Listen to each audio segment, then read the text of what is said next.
Let me just ask you the question I was asking in my read at the top. Is the biggest thing on the mind of the central bank and the governor today, or the chair today, is it A, inflation, B, the labour market, or C, the independence of the Federal Reserve? Good morning or good evening to you.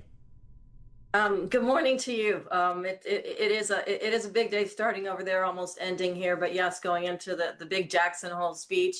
I'm going to throw out D, which is I think he's concerned about his own exit. In other words, when he does exit in May 2026, and how he basically shapes what the Fed has done underneath his watch. And it's been in a lot of places. But last year at Jackson Hole, the core CPI, or inflation, was the same as it is now. The labor market was pretty much the same as it is now, which is the same unemployment rate, a bit better in terms of continued claims or long-term claims for unemployment than it is now, but pretty much the same. And he used that podium to accentuate the dual mandate, inflation versus the labor markets. And then the Fed went on to cut rates by 100 basis points from September through the end of the year. And the market was equally jitterish. I think the percentage probability on the CME Market Watch tool was pretty much similar to where it is now. So everything is lining up the same. In terms of Fed independence, though, because you asked, that's interesting because the big difference is that 3 of the Federal Reserve governors on the FOMC board are effectively going to vote for cutting rates. 3 probably won't. And now the light really does shine on Powell as to where he goes and how he uses this speech coming up at Jackson Hole to position himself to exit strong. That is fascinating, and I love your D, and that's why we adore having you on the show as well. But in the meantime, and you talked about the May exit as well, the pressure is only going to be turned up by the president, by the administration, by the people who believe that the president is right, and he may well prove to be right, and actually interest rates need to be dramatically lower as well. Very interesting question, actually raised by Juliana Tattlebaum more on the show than anyone else, in fact. And that is, actually, do you think he could become more intransigent to rate cuts because of the pressure being put on him, rather than looking at this with a clear eye? I think he could. And I think that's where the market has gone from a 98% probability of a rate cut in September to a 75%, which is still very high. And again, about where it was last year at this time. And that's because he can be. He knows he can't be removed. But again, that lights on him to be that deciding vote. And I don't think he wants to make a mistake. I don't think that intransience is going to have him not decide on a rate cut, but it might make him look at the data that comes out in the next payroll number, which is going to come out before the FOMC meeting, a little bit more closely. I think he's kind of hoping that the labor market is going to stay pretty much as weak as it looks right now, which is, again, about the same as it looked last year when they cut rates by 100 basis points throughout the rest of the year.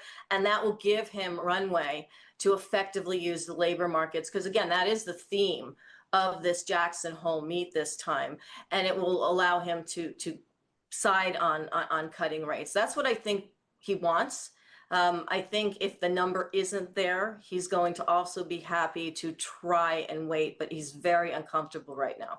Nomi, getting into the weeds on the data, it feels on one side we've got this very weak labour market that is materialising what the average, 3-month average of job gains going from 150k to 35k. So that is a huge change. But on the other side, the reason why you're not seeing the vote come through aggressively for a reduction in interest rates, because the CPI number is not back on target. And if you look at the services component still, that is, 3.6% in June. Plus, we've got the tariff impact on the goods inflation also expected to hit at some stage. How do we think about those inflationary elements undermining the case around that weakness we're seeing in the labour market? Well, again, that come out as different data, but we're still at a 3.1% core. And this is with all of the expectation that was attached to tariffs coming in. This is with kind of a preemptive strike in terms of buying goods and raising prices on commodities and on supply chains in advance of tariffs being pinned down. And now we have a bit more clarity on that. Of course, there's going to be a lot of deals back and forth between nations, even though we're officially in a sedimented tariff zone. But there hasn't been as high an increase in the overall core CPI rate as Powell kind of thought there might be. And this is very similar actually to 2019 when the original Trump 1.0 tariffs came in. It was a sort of similar situation, except rates were quite a bit lower. And Powell had also at that time said, he was concerned about inflation going too high because of those tariffs. And what wound up happening actually between September and the end of the year as well in 2019 with those tariffs of 2018 taking effect was that the banks started getting very concerned about liquidity. So I just want to point out that the banks right now are very much in the camp of rate easing and potential QEing because they have actually purchased more treasuries in this current quarter that just ended than they have ever in one bout of treasury purchasing. And this is when treasuries are at all-time highs in terms of our $37 trillion of debt. And they are buying. Goldman Sachs and JP Morgan's reports just showed a 20% increase quarter on quarter of buying treasury bonds into this season, into Jackson Hole through the end of the year, into what the Fed looks like right now. And that's kind of a bet that says no matter what happens with inflation, there's going to be activity from an easing perspective, and we are positioning big in front of that activity. That's incredible, isn't it, Nomi, around the short end of the curve? There have been further issues, though, around the long end of the curve as we talk about central bank independence and what sort of premium investors will demand to hold treasuries down the track if we continue to see these attacks on the independence of the Fed. And Lisa Cook was the headline story this week around allegations of mortgage fraud, effectively another Biden appointee who would be there long beyond Trump's term in office. So a fairly central position for Trump to try and target if he does want to have dominance, have his say in terms of the board over the Fed. How are you thinking about the developments this week and the sort of pushback we could get from even other voices at Jackson Hole today?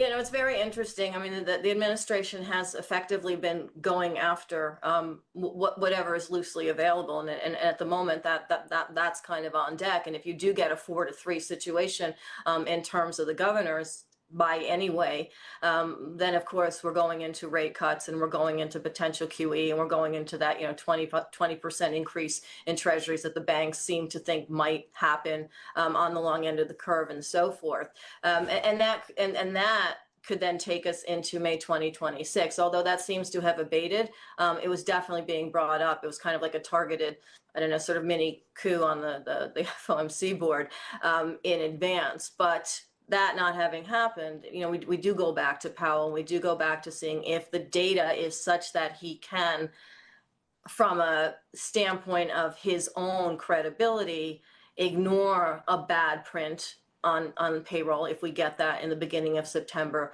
or not. And I think, again, he's going to want to see a lower print in order to reduce rates, but also the labor market is quite soft. And I think we're going to hear that in his speech. He will have to admit that it is actually softening. Inflation has not gone as high as they would have expected it might go because of the tariffs. It's still higher than this 2% level, but it was last year also, and it hasn't really ratcheted up much this year at all.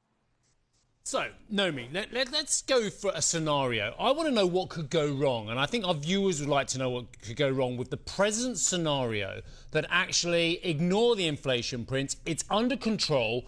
We should have dramatically lower interest rates and a dramatically lower cost of money for everyone, of course, including the government, which would save billions of dollars of interest.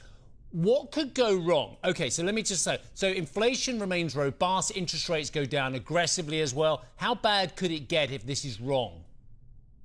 Well, if this is wrong, we have more of a speculative bubble and more leverage going into the market, and that's where Wall Street wants to be and where it's positioning himself. If they're themselves, if we get the rate cuts, if we get any form of QE, and additional pressure from Wall Street saying like, look, we have had rates too high for too long. We are seeing delinquencies. We are seeing defaults. We are seeing corporate loans not pay. We are extending and pretending as much as we possibly can, and there's a lot of loans that are going to come due in the next year or two, and we are scared. Then that's going to position us into the same type of effectively backstopping debt, backstopping Wall Street that's gotten us into issues like the financial crisis, not for the same reasons and not by the same magnitude, but it does create a situation where if you over reduce rates and if you start really going into QE to help some of that liquidity or some potential loan problems that are coming into bank balance sheets, then you do have that potential setup for some form of just additional speculation leverage in the market, and that never really works out well at some point.